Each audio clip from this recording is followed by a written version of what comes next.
नमस्कार दोस्तों, गुरु online YouTube platform पे आपका हार्दिक अभिनंदन, स्वागत है।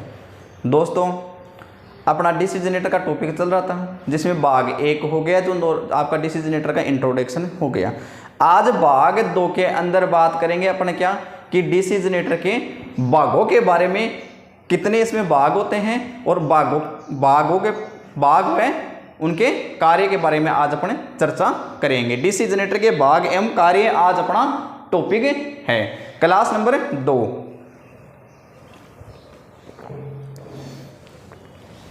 टॉपिक का नाम बता दिया गया है, क्या है? डीसी जनरेटर के भाग एवं कार्य। डीसी जनरेटर के भाग एवं कार्य अपना टॉपिक है। तो बात करते हैं कि डीसी जनरेटर के भाग कौन कौन से हैं। डीसी जनरेटर के भाग जैसे बॉडी, पोल व pole shoe, field, armature core, armature coil, commutator और कार्बन ब्रश, इन चीजों के बारे में आज अपने चर्चा करेंगे कि बॉडी क्या होती है, बॉडी का काम क्या होता है और ये किस हिसाब से किसकी बनाई जाती है। ये सारी चीज आज अपने देखते हैं, तो ध्यान से देखना। अच्छा टॉपिक है, शानदार टॉपिक है थोड़ा, क्योंकि क्वेश्चन इनसे बहुत आ जाते हैं, छोटे छोटे क्वेश्चन आ जाते हैं बॉडी के बारे में, कार्य के बारे में, पूरी बॉडी का क्या काम है या बॉडी किससे बनी होती है, तो उनमें भी अपने कई बार गलत करके आ जाते हैं। तो ध्यान से देखना, समझना इस बात को। तो पहला है अपना भाग क्या, बॉडी।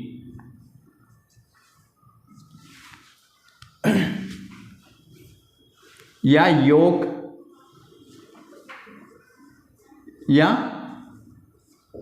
फ्रेम, बॉडी, योक या फ्रेम, ये अपना फर्स्ट भाग है।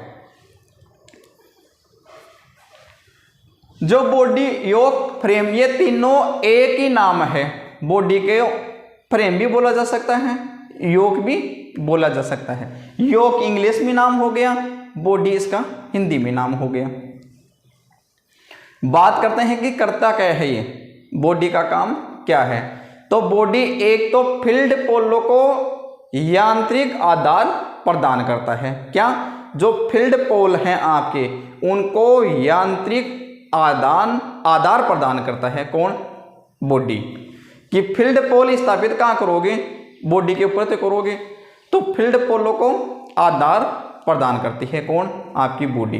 दूसरा, संपूर्ण भागों को जो यांत्रिक सुरक्षा, जो आपके भाग हैं, जो संपूर्ण आंतरिक भाग है बॉडी के अंदर लगे हुए, जो कम्यूटेटर,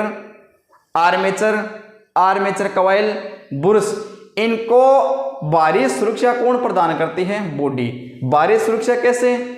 कि जैसे बरसात से बचाना, मिट्टी धूल से बचाना या बाहरी आघातों से बचाने का काम भी कौन करती है? आपकी बॉडी करती है। तीसरा काम है इसका, बॉडी का क्या? चुंबकीय बलरेखाओं को मार्ग प्रदान करना, पथ प्रदान करना। चुंबकीय बलरेखाओं को मार्ग प्रदान करना। कर लेते हैं बात आगे। अब तो क्या काम है?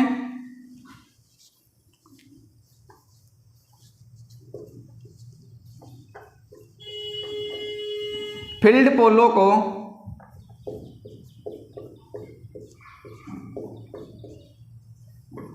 यांत्रिक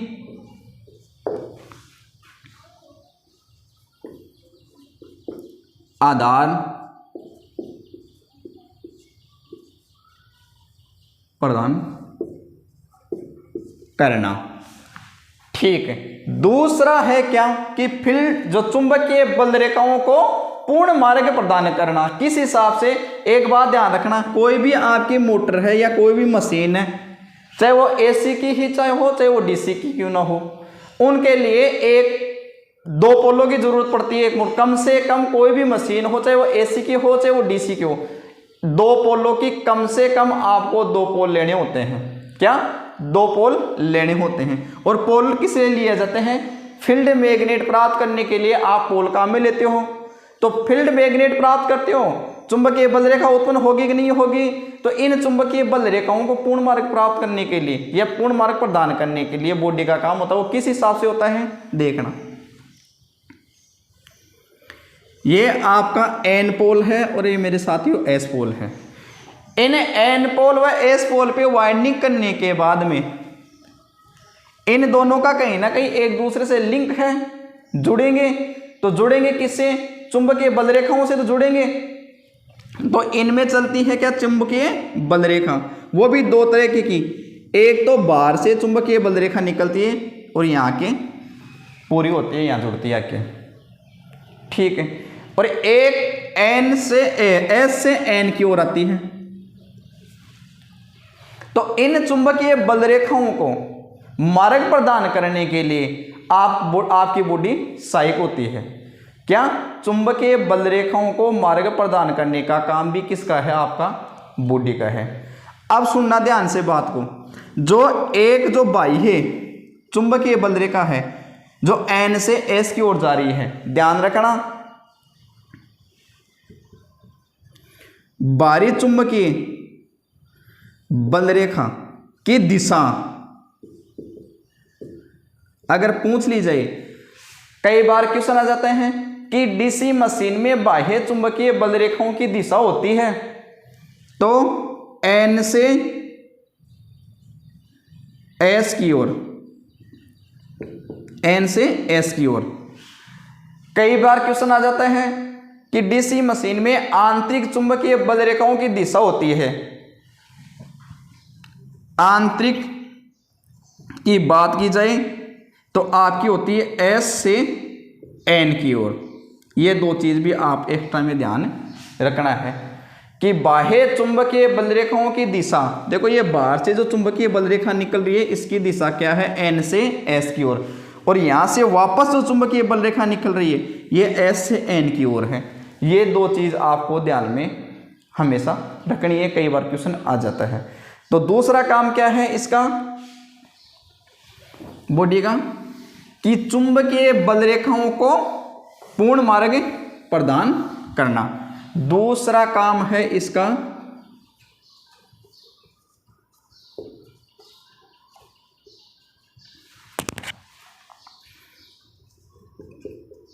बल रेखाओं को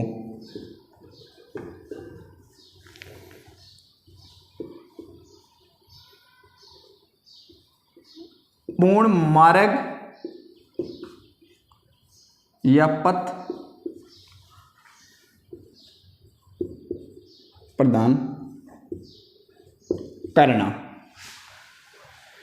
तीसरा काम है इसका क्या? असंपूर्ण यांत्रिक भागों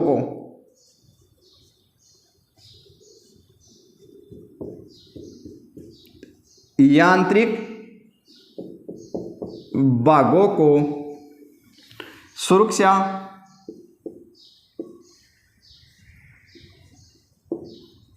प्रदान करना। क्या है? संपूर्ण यांत्रिक भागों को सुरक्षा प्रदान करने का काम भी क्या है? आपका बॉडी का है। किस हिसाब से? कम्यूटेटर है, फील्ड वाइंडिंग है, फील्ड पोल है, आपका आर्मेचर है, आर्मेचर कोर है, बुरस है। इन सारी चीजों को बाहरी आघातों से बचाना, धूल मिट्टी से बचाना, बारिश से बचाना, इन सारा काम किसका है? बॉडी का है। बोला जाए तो बॉडी पूरी मशीन के सुरक्षा कवच है। अब आगे आ जाता है क्या बॉडी से, कि बॉडी बनी किससे होती है? आपकी बॉडी किस चीज से बनी होती है? कौन सी धातु से बनी होती है? अगर धातु की बात की जाए,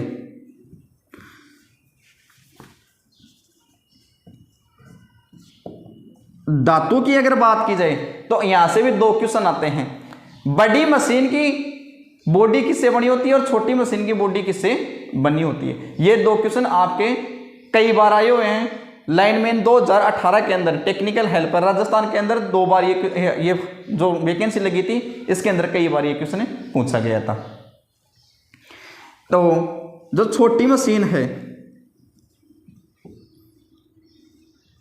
छोटी मशीन की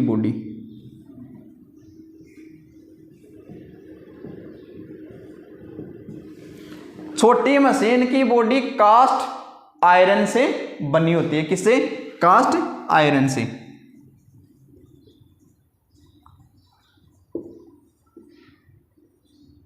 आयरन से, मतलब डलवा लोहा।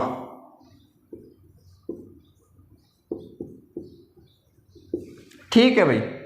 और बड़ी मशीन की जो बॉडी होती है, 2 नंबर आता है क्या, बड़ी मशीन।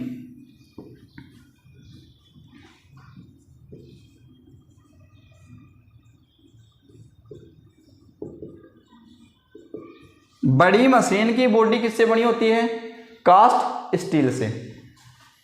किससे, कास्ट स्टील की।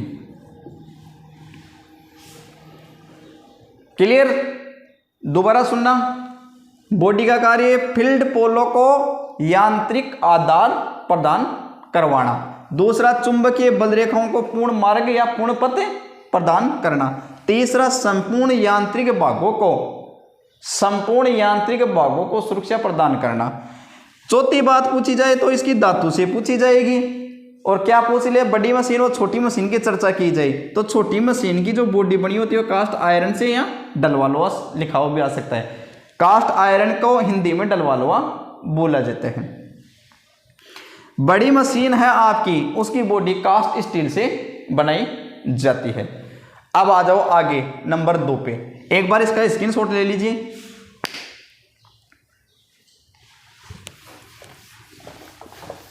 आगे आ जाता है आपका टॉपिक क्या, पोल व पोल शू।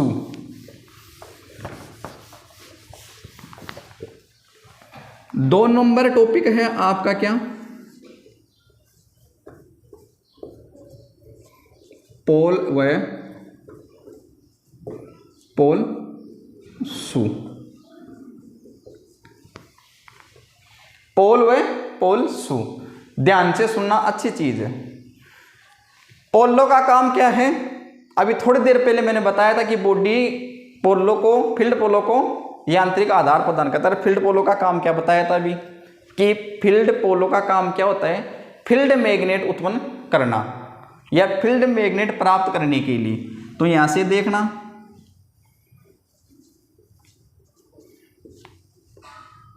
फील्ड मैग्नेट प्राप्त करने के लिए पोल कोर का उपयोग किया जाता है। फिर आता है पोल शू। ये अच्छा टॉपिक है पोल शू, अच्छी बात है, इसे बहुत से क्वेश्चन आए हुए हैं तो ध्यान रखना। 5-7 लाइन इसकी ध्यान रखनी है आपको, किसकी, पोल शू के बारे में।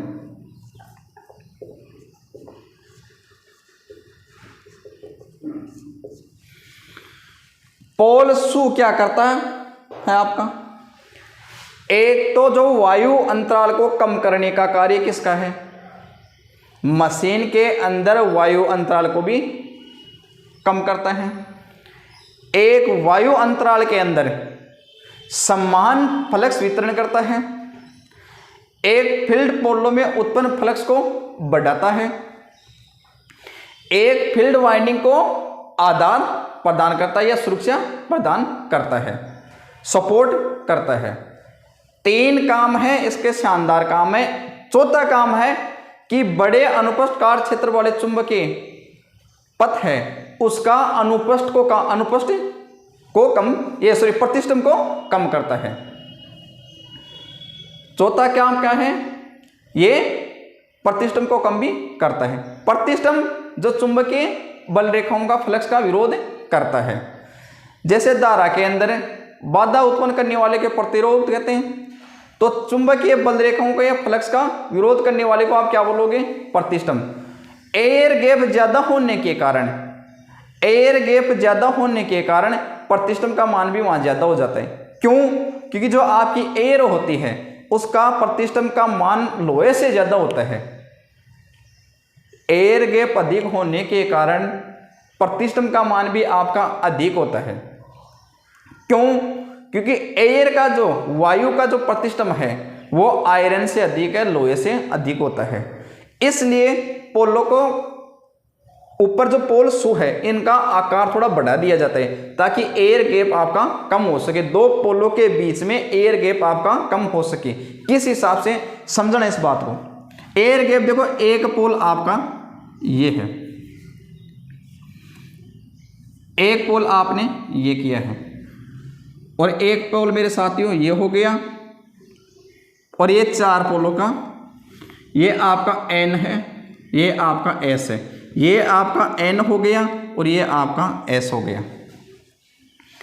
अब इस पोल से इस पोल के बीच में, इन 2 पोलों के बीच में एयर गैप का मान ज्यादा हो गया। एयर गैप का ज्यादा मान होने के कारण यह प्रतिष्ठम का मान भी अधिक हो गया। क्यों? कि वायु अंतराल अधिक है आपका, तो वायु अंतराल को कम करने का काम पोलसू का, प्रतिष्ठम को कम करने का काम पोलसू का।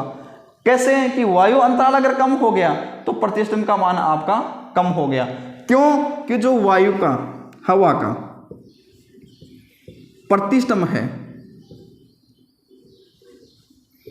वो लोहे से, आयरन से अधिक होता है। यह बात सदैव ध्यान रखना, ठीक है। अब किस हिसाब से करते हैं पोलसू का निर्माण? तो इनका क्या करते हैं, आगे पोलों के मुँह जो आपका अग्रिम सिरा होता है, आगे का सिरा होता है, ये तो बॉडी हो गई, बॉडी का आदान प्रदान किए पोलों के ऊपर, ये बॉडी के ऊपर पोल अपनी स्थापित कर दिए। तो ये तो है आपके पोलों के पीछे का अग्रिम भाग पे, पोलों के अग्रिम भाग को थोड़ा बढ़ा दिया जाता है, आकार को थोड़ा बढ़ा दिया जाता है। अगर पोल सु का आकार पूछा जाए, अगर पोल सु की आकृति पूछी जाए, आकार पूछी जाए, तो जूते की आकार की होती है, जूते की जो नोक होती है ना उसके आकार की होती है। किस हिसाब से?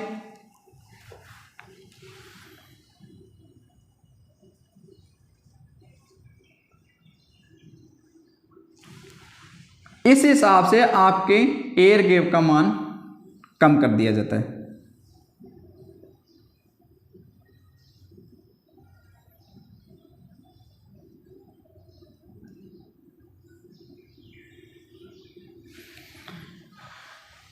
यह है आपका पोलसू,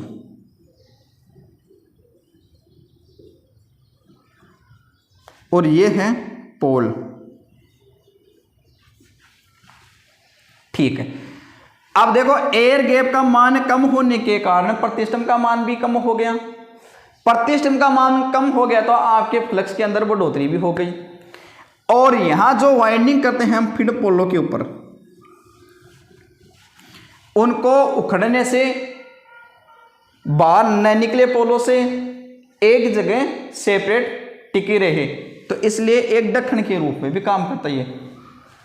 अरे भाई देखो, पोलों की वाइंडिंग यहाँ की है, इतनी ये वाइंडिंग हो रही है, तो आगे इनका आकार बढ़ा दिया तो वाइंडिंग आपकी बाहर नहीं जाएगी। फील्ड पोलों से वाइंडिंग बाहर नहीं जाएगी, तो फील्ड वाइंडिंग को आधार प्रदान करता है। एक काम क्या करता है, एयर गैप को कम करता है, प्रतिष्ठम को कम करता है, वायु अंतराल में समान फ्लक्स का वितरण करता है, और फ्लक्स के अंदर बढ़ोतरी करता है। तो मैं लिख देता हूं, ये चीज थोड़ी ध्यान से देखनी है। ये देखना, आकार इसका अगर पूछा जाए तो जूते के आकार का,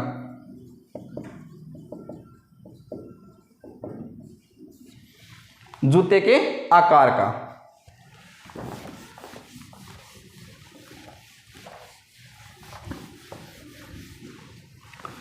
तो देखना, वायु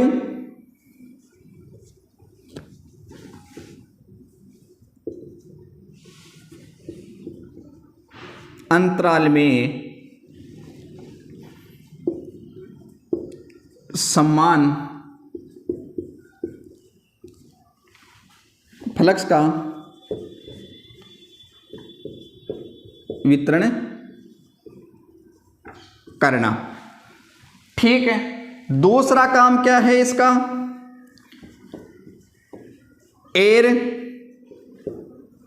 गैप को कम करना, वह फ्लक्स में, फ्लक्स को, फ्लक्स के मान को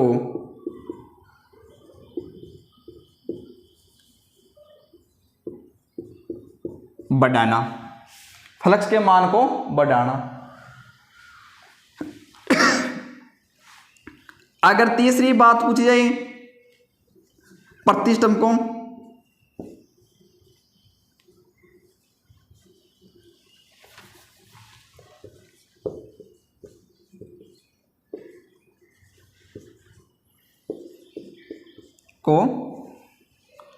कम करना। नंबर 4 बात की जाए तो फील्ड वाइंडिंग को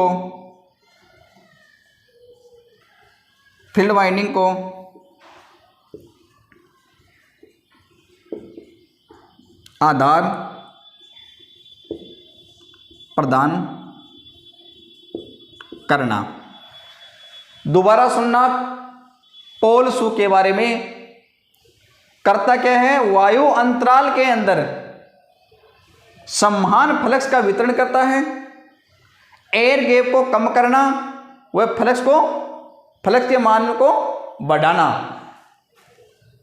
प्रतिष्ठम को कम करता है, और नंबर 4 बात वाइंडिंग को आधार प्रदान करता है। फिर आ जाती है ये पोल शू है। पोल शू के अंदर जो पत्तियां काम में ली जाती है, पोल शू की, मैं आर्मेचर कोर की बात नहीं कर रहा हूं, जो फील्ड पोल है आपकी, इनके अंदर जो पत्तियां काम में ली जाती है इनको बनाने के लिए, तो इनकी जो पत्तियां हैं की मोटाई, फील्ड पोल जो स्थापित करते हैं इनकी पत्तियों की जो मोटाई है वो है 0.2 से 1 mm, 0.2 से 1 mm इनकी मोटाई होती है पत्तियों की। किनकी? फील्ड पोलों की। आर्मेचर कोर की बात नहीं हो रही है मेरे भाई, फील्ड पोलो की बात हो रही है। तो फील्ड पोलो के बारे में पूछा जाए आपको तो 0.2 से लेके 1 mm तक आपकी इनकी मोटाई होती है। फिर बात की जाती है क्या, पोल शू है, इन पोल शू को पोलो के ऊपर किस हिसाब से, किसके माध्यम से लगाया जाता है, पोल शू को पोलो के ऊपर किस माध्यम से लगाया जाता है, किस चीज से लगाया जाता है, किस हिसाब से संयोजित किया जाता है। तो इनको संयोजित करने के लिए, स्थापित करने के लिए क्या चीज काम में ली जाती है, काउंटर संक।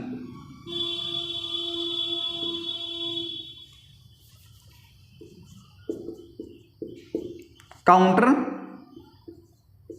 शंक, ये एक स्क्रू टाइप में होता है काउंटर शंक, उसको लेके और फील्ड पोलो के ऊपर पोल शू को कसा जाता है।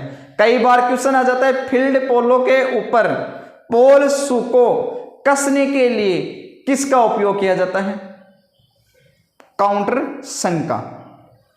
ठीक है, फिर अगला टॉपिक है अपना क्या, फील्ड वाइंडिंग। क्या? Field winding.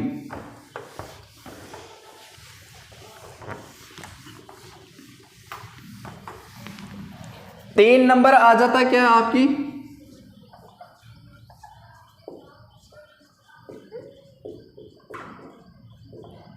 Field winding.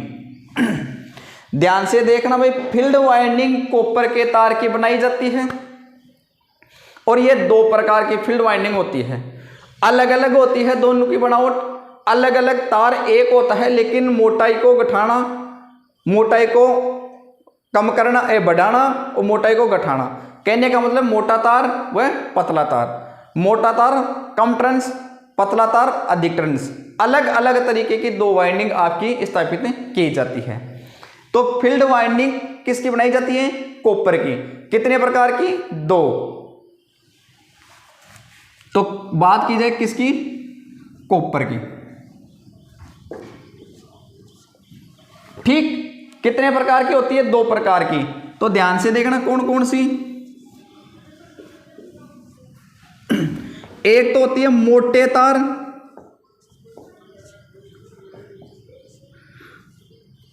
कम टर्न्स, मोटे तार कम टर्न्स है, मोटा तार कम टर्न्स है, तो जहां मोटा तार है कम टर्न्स है वो कौन सी वाइंडिंग हो गई? आपकी series field winding. Series field winding हो गई तो ये कहां स्थापित की जाएगी? आर्मेचर के श्रेणी क्रम में। मोटा तार कम टर्न्स होने के कारण क्वेश्चन आ जाता है प्रतिरोध, तो प्रतिरोध इसका निम्न होता है। 4-5 चीज आ गई इसी फील्ड से, फील्ड वाइंडिंग से। वाइंडिंग किससे? कॉपर की। कितने प्रकार की? 2 प्रकार की। तो एक प्रकार आपका आ गया मोटा तार कम टर्न्स।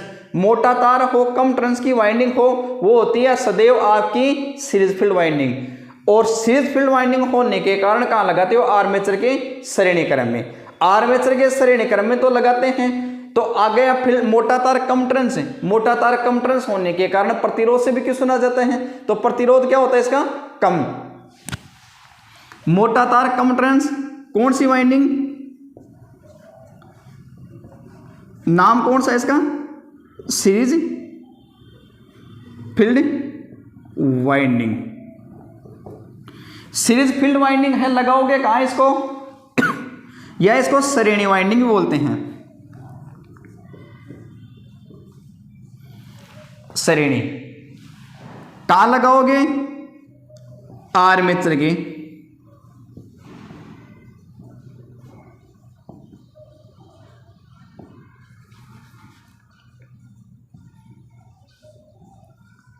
श्रेणी क्रम में।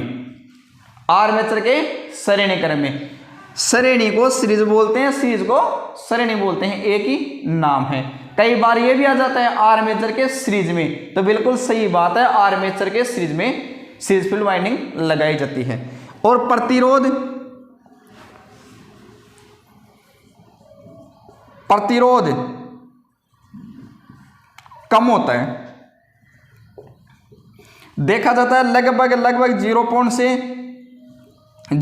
से 0.5 के समथिंग इसका रखा जाता है। क्यों? कि कम मोटा तार है और बहुत कम इसके टर्न्स होते हैं, इसलिए इसका प्रतिरोध भी आपका कम होता है।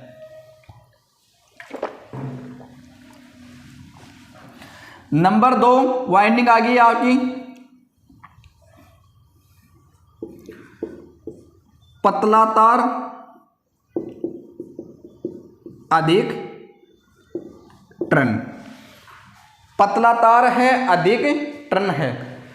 पतला तार अधिक टर्न्स कौन सी वाइंडिंग हो गई? Shunt field winding. Shunt field winding हो गई, तो शंट फील्ड वाइंडिंग को कहां लगाते हो?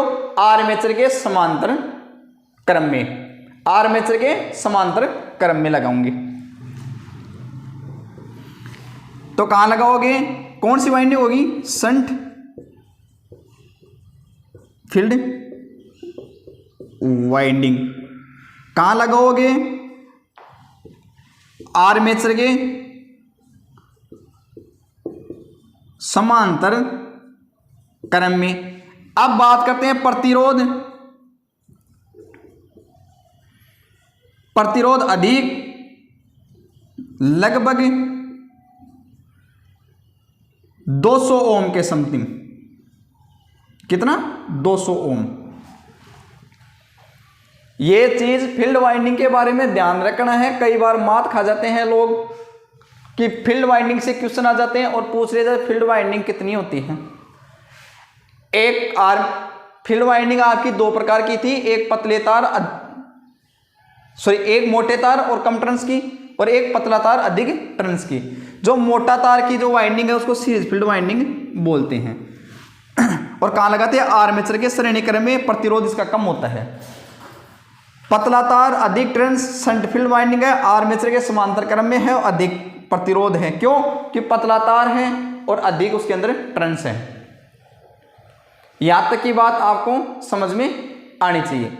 फिर आगे की बात कर लेते हैं आर्मेचर कोर। एक दूसरी चीज, इससे एक बात ध्यान रखना, जो फील्ड वाइंडिंग है, जो फील्ड वाइंडिंग है इसको उत्तेजना की बात आ जाए, उत्तेजना की जब बात आ जाती है फील्ड वाइंडिंग को, कई बार क्वेश्चन आ जाता है कि डीसी जनरेटर के अंदर अवशिष्ट चुंबकत्व खत्म हो गया।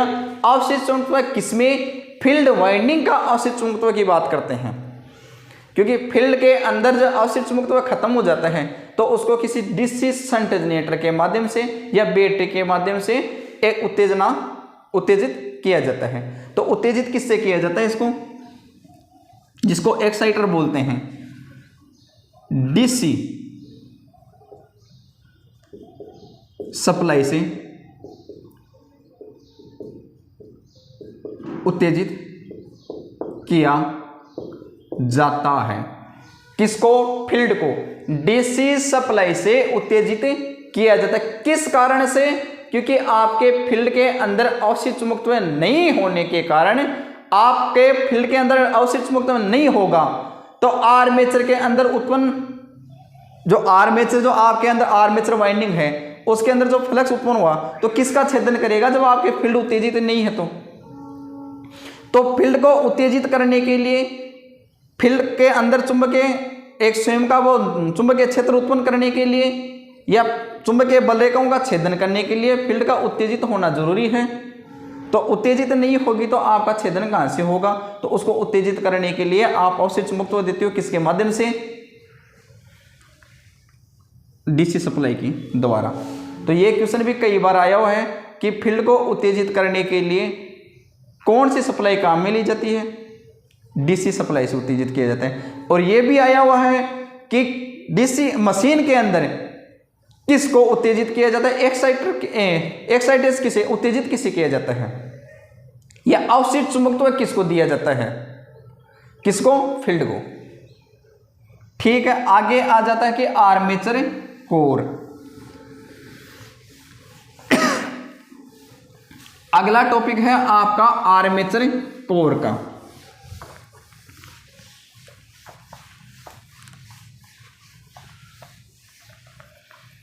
नंबर 4 है क्या,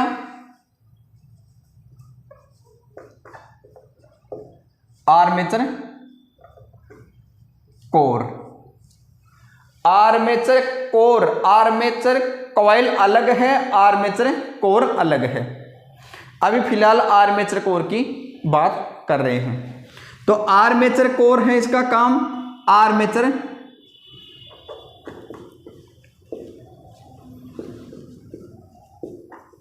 चालक स्थापित करना। क्या करते हैं, आर्मेचर कोर के ऊपर आर्मेचर चालक स्थापित करते हैं। ठीक है, कहने का मतलब आर्मेचर वाइंडिंग करते हैं आर्मेचर कोर के ऊपर। आगे बात की जाए तो ये क्या करती है, अति निम्न प्रतिष्ठम का चुंबकीय पथ प्रदान करता है। कौन, आर्मेचर कोर। क्या करती है,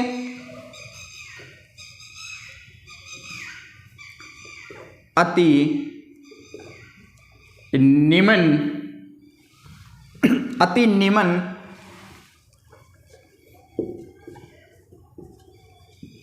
प्रतिष्ठम वाला चुंबकीय पथ प्रदान करती है, चुंबकीय पथ प्रदान करती है। अति निम्न प्रतिष्ठम वाला चुंबकीय पथ कौन प्रदान करती है, आर्मेचर कोर। दूसरी बात की जाए, आर्मेचर कोर किससे बनाई जाती है,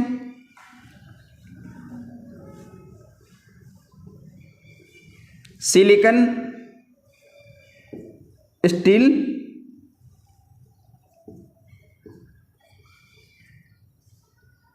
लेमिनेटेड या सिलिकॉन स्टील लेमिनेटेड आपकी बनाई जाती है, या ये भी बोल सकते हो लेमिनेटेड सिलिकॉन स्टील की। क्या, ये पूरा नाम मैंने लिखा है, लेमिनेटेड सिलिकॉन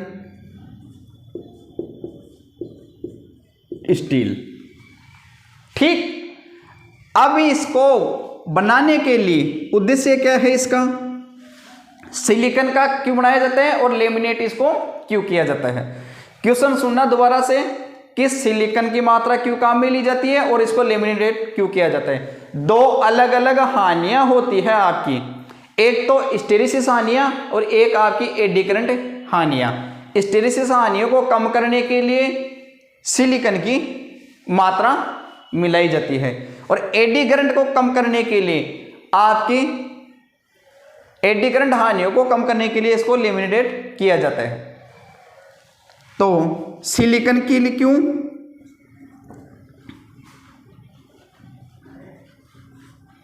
मात्रा किस लिए, हिस्टेरिसिस।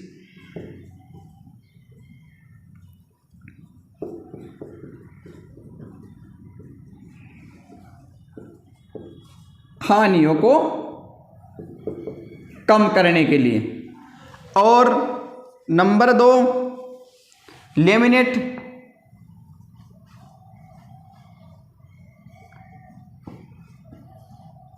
लेमिनेटेड एडी करंट को कम करने के लिए, एडी करंट हानियों को कम करने के लिए,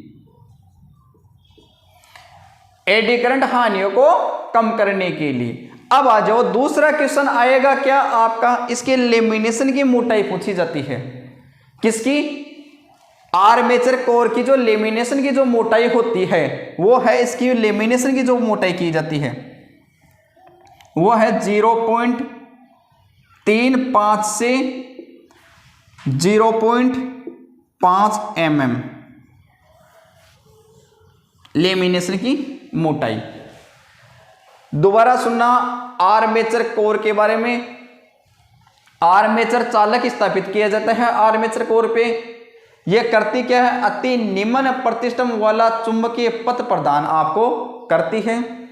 फिर बात की जाती है इसके निर्माण की कि कौन सी धातु का यह बनाया जाता है, तो सिलिकॉन स्टील लेमिनेटेड इसको बनाया जाता है। यह लेमिनेटेड सिलिकॉन स्टील की ये बनाई जाती है। तो सिलिकॉन की मात्रा तो मेरे साथियों हिस्टेरिसिस हानियों को कम करने के लिए और लेमिनेटेड इसको एडी करंट को कम करने के लिए लेमिनेटेड लेमिनेशन इसके ऊपर किया जाता है। किसको कम करने के लिए, एडी करंट हानियों को कम करने के लिए। अब लेमिनेशन की जो मोटाई होती है, इसकी लेमिनेशन की जो मोटाई पूछी जाती है तो 0.35 से लेके 0.5 mm, 0.35 से 0.5 mm इसकी लेमिनेशन की मोटाई होती है। आर्मेचर कोर का एक बार स्क्रीनशॉट ले लीजिए।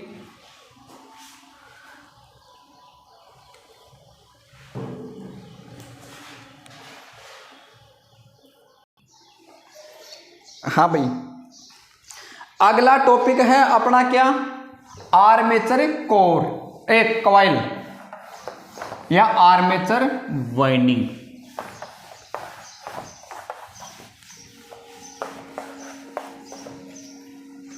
आर्मेचर वाइंडिंग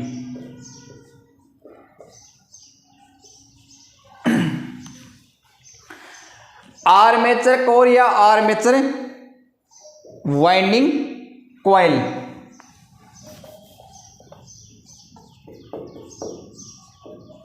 ठीक है भाई, ये भी दो प्रकार की होती है। आर्मेचर वाइंडिंग दो प्रकार की जाती है आपकी, एक तो वेव वाइंडिंग और एक आपकी लैप वाइंडिंग। कितनी, आपकी वेव वाइंडिंग और एक आपकी लैप वाइंडिंग। कितने प्रकार की होती है आर्मेचर कोर कॉइल या वाइंडिंग, एक तो वेव वाइंडिंग और एक होती है आपकी लैप वाइंडिंग। आर्मेचर वाइंडिंग या आर्मेचर कॉइल दो प्रकार की होती हैं, वेव वाइंडिंग और लैप वाइंडिंग। वेव वाइंडिंग होती है, इसमें हाई वोल्टेज निम्न धारा, हाई वोल्टेज निम्न धारा की आपकी क्या होती है, वेव वाइंडिंग। उच्च वोल्टेज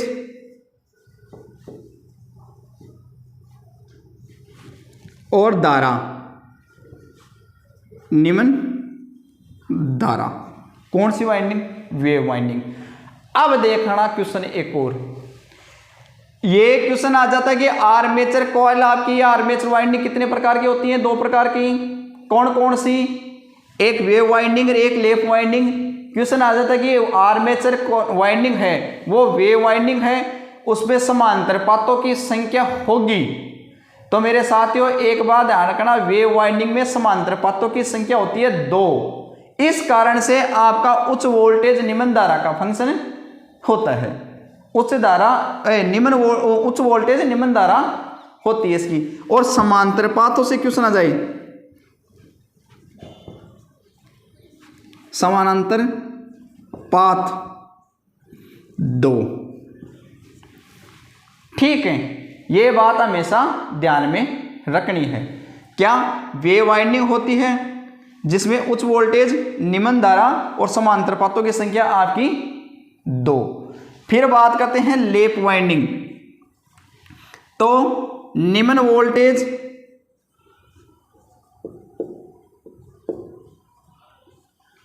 और उच्च धारा और समांतर पातों की संख्या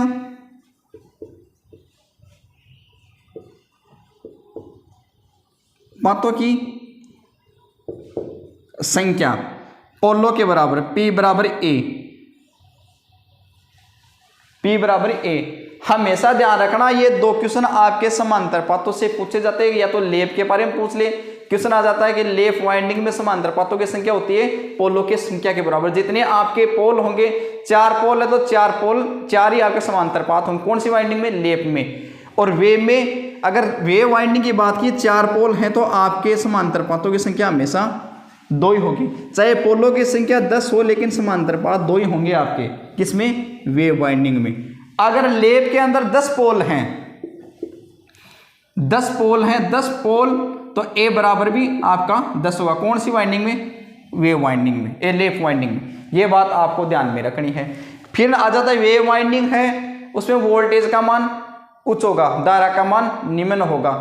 लैप वाइंडिंग है, उसके अंदर वोल्टेज का मान कम होगा और धारा का मान अधिक होगा, और समांतर पात पोलों के बराबर होगी आपकी। यहां तक की बात आपको समझ में आनी चाहिए थी।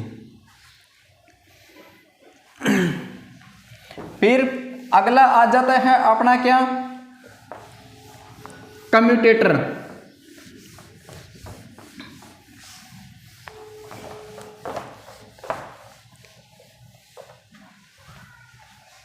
अगला है क्या?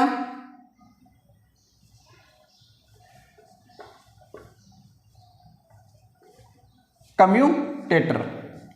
कम्यूटेटर क्या है? कम्यूटेटर का दूसरा नाम दिशा परिवर्तक।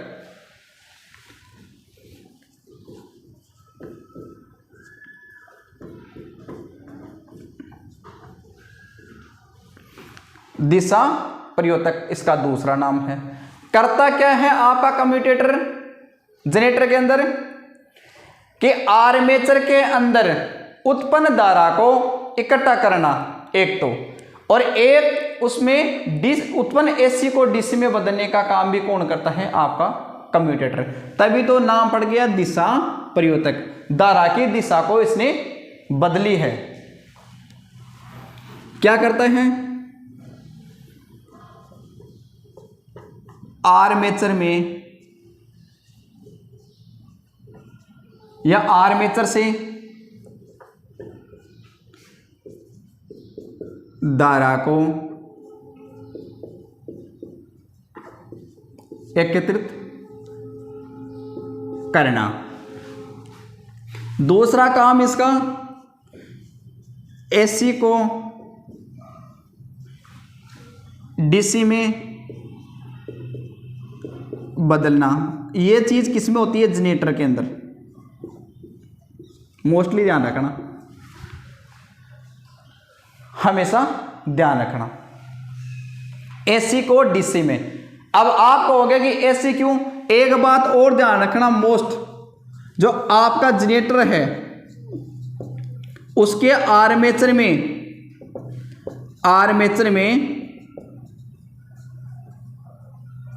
सदैव एसी धारा उत्पन्न होती है। आपका जो जनरेटर होता है उसके आर्मेचर में सदैव ही एसी उत्पन्न होती है। एक अल्टरनेटर है, उसके अंदर भी आपकी एसी ही उत्पन्न होती है। और अल्टरनेटर के अंदर बदला नहीं जाता है धारा को, एसी को एसी में ही बाहर आपको आउटपुट में दिया जाता है। आर्मेचर से धारा को एकत्रित करना और कहां तक? ब्रश को देना, एसी को डीसी में बदलना। आगे बात की जाए तो बेलनाकार का होता है, बेलनाकार या वर्ताकार। और बना किससे होता है? हार्ड ड्रोन,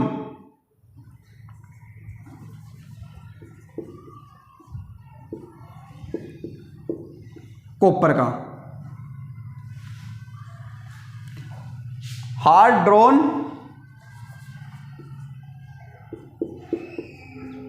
कॉपर का बनाया जाता है। हार्ड ड्रोन कॉपर का यह बनाया जाता है। आगे बात की जाए तो इसके अंदर जो सेगमेंट होते हैं, तो सेगमेंट होते हैं वो आर्मेचर चालकों के बराबर होते हैं। जो सेगमेंट इसके अंदर काटे जाते हैं,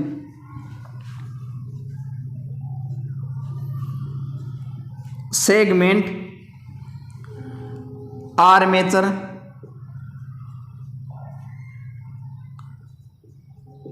चालकों के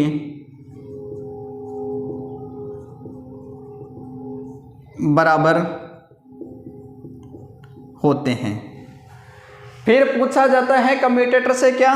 जो आज आपका कम्यूटेटर है इसके सेगमेंट में जो भरा जाता है, जो सेगमेंट इसके काटे जाते हैं कम्यूटेटर के, इनके बीच में जो चीज भरी जाती है, जो भरी जाती है धातु कौन सी? माइका सेगमेंट में भरी जाने वाली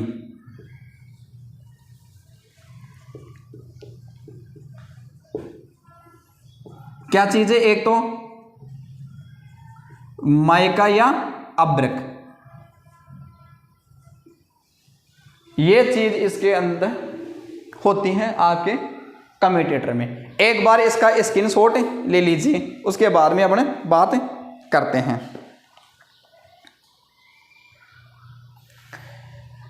आगे इसके बारे में अगर बात और पूछी जाए तो एक चीज और ध्यान रखना, जो इसको स्थापित करते हैं, इसका संयोजन करते हैं।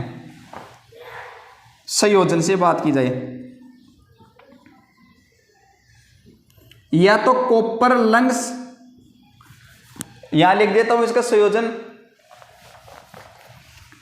जो संयोजन से पूछा जाए,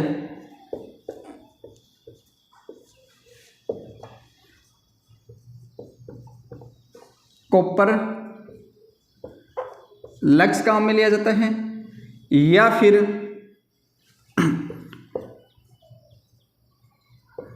राइजर के माध्यम से जोड़ा जाता है या संयोजन किया जाता है। कॉपर लक्स से या राइजर के माध्यम से इसे जोड़ा जाता है। दोबारा सुन लेना एक बार। कम्यूटेटर का दूसरा नाम है दिशा परिवर्तक।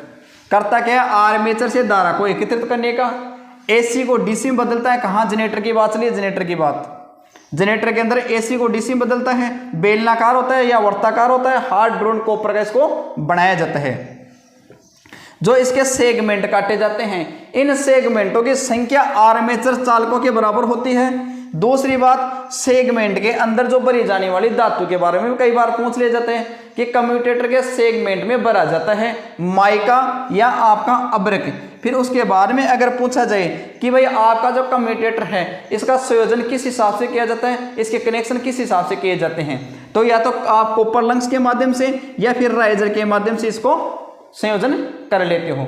फिर आगे अपना आ जाता टॉपिक क्या? बुरुश। तो बुरुश का एक बार ध्यान रखना, बुरुश क्या करते हैं? धारा को एकत्रित करके बाह्य परिपथ को देना। दूसरा काम, कम्यूटेटर पे चिंगारियों को कम करना। तो अगला है क्या? बुरुश।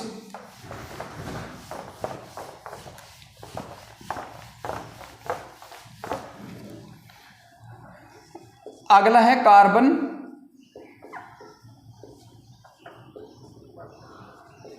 बुरुस। तो कार्बन बुरुस क्या करता है,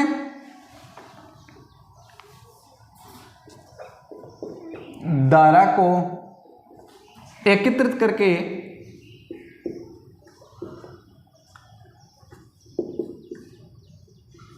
बाह्य परिपथ को देना। दूसरा,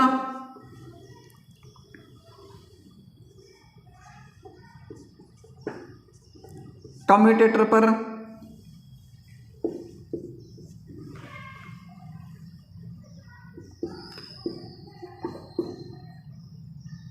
स्पार्किंग को कम करता है। तीसरा काम अगर पूछा जाए तो कम्यूटेटर पे स्नेहक का कार्य करता है।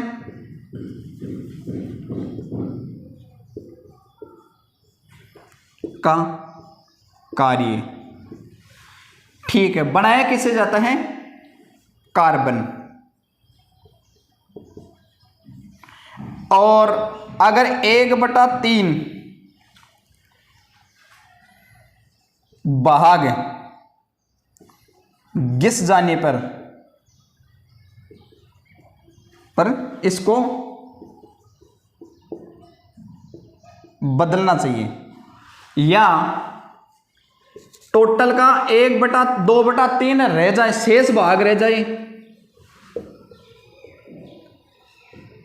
भाग रह जाए तो कार्बन बुरुस को बदलना चाहिए। यह है कार्बन बुरुस के बारे में आपकी बात।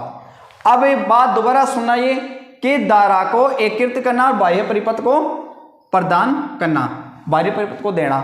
कम्यूटेटर पर को स्पार्किंग को कम करता है, क्योंकि यह स्नेहक का कार्य भी करता है, मुलायम होता है, वफादार होता है, अपने मालिक का वफादार है। ये स्नेह का कार्य करता है। कार्बन का ये बनाया जाता है। 1/3 भाग घिस जाए तो इसको बदल देना चाहिए। अगर घिस जाए, ये आ जाए कार्बन बुरुस 1/3 कितने भाग तक घिसने पे आप उसको चेंज करोगे तो 1/3। अगर क्वेश्चन आ जाए कि जो कार्बन बुरुस है इसका कितना भाग शेष रहने पे, कितना भाग शेष रहने पे इसको बदलोगे आप, 2/3 भाग पे शेष रह जाए। टोटल का 2/3 भाग है, अगर आपका शेष रह जाता है कार्बन बुरुस, उसको बदल देना चाहिए। क्या करता है, स्नेहक का काम करता है, स्पार्किंग को कम करने का काम करता है, कम्यूटेटर पे चिंगारियां नहीं उत्पन्न होने देता। यहां तक की बात आपको समझ में आनी चाहिए थी, रख दो। ठीक है, आगे की बात है अगले क्लास में करते हैं। आज का टॉपिक आपका खत्म। जय हिंद, जय भारत।